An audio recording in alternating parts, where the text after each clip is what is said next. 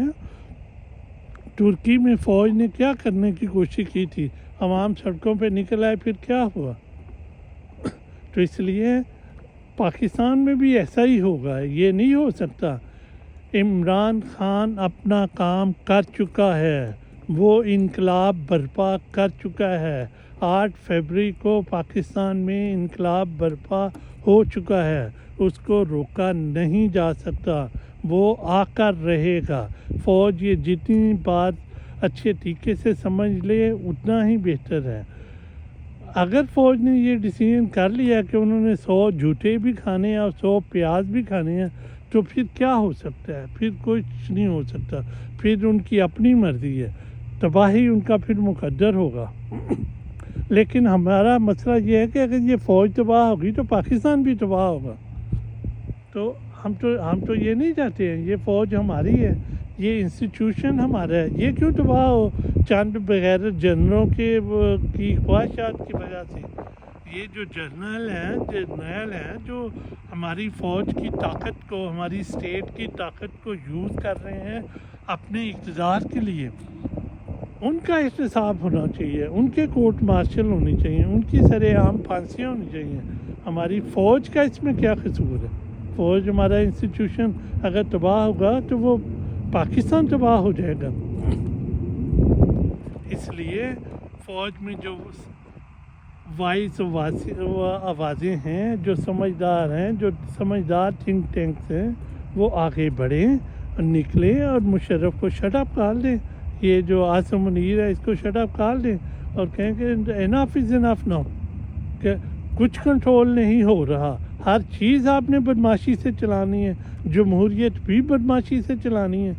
یہ کیسے ہو سکتا ہے کہ وہ پنجاب اسمبلی کا اجلاس جو ہونا شروع ہوتا ہے تو باہر پولیس ایسے کھڑی ہوتی لگتا ہے جیسے یہ پنجاب نہیں، یہ کوئی مقبوضہ کشمیر ہے۔ ہم نے کوئی منظر دیکھ رہے ہیں، اور باہر مظاہرے کرنے والے لوگوں کو جس طریقے سے ان پہ تشدد کیا جا رہا ہے، اور ایک وہ ویڈیو وائرل ہوا ہے، وہ ایک خاتون کو ایک پولیس والا تھپڑ مار رہا ہے، یہ پاکستان میں کبھی ایسا ہوا تھا کہ کسی اسلامی ملک میں ایسا ہوتا ہے کبھی؟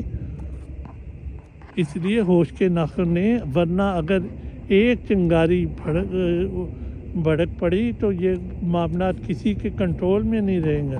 جس طرح ایک پنجابی پولیس والا ایک پٹھان عورت کو تھپڑ مار رہا ہے، اگر یہ بات اگر چل گئی KPK میں تو ایک طوفان مچ جائے گا، پھر کون اس کو کنٹرول کرے گا؟ اللہ تعالیٰ ہماری فوج کو ہدایت دے اور صحیح ڈیسیژن لینے کی توفیق دے۔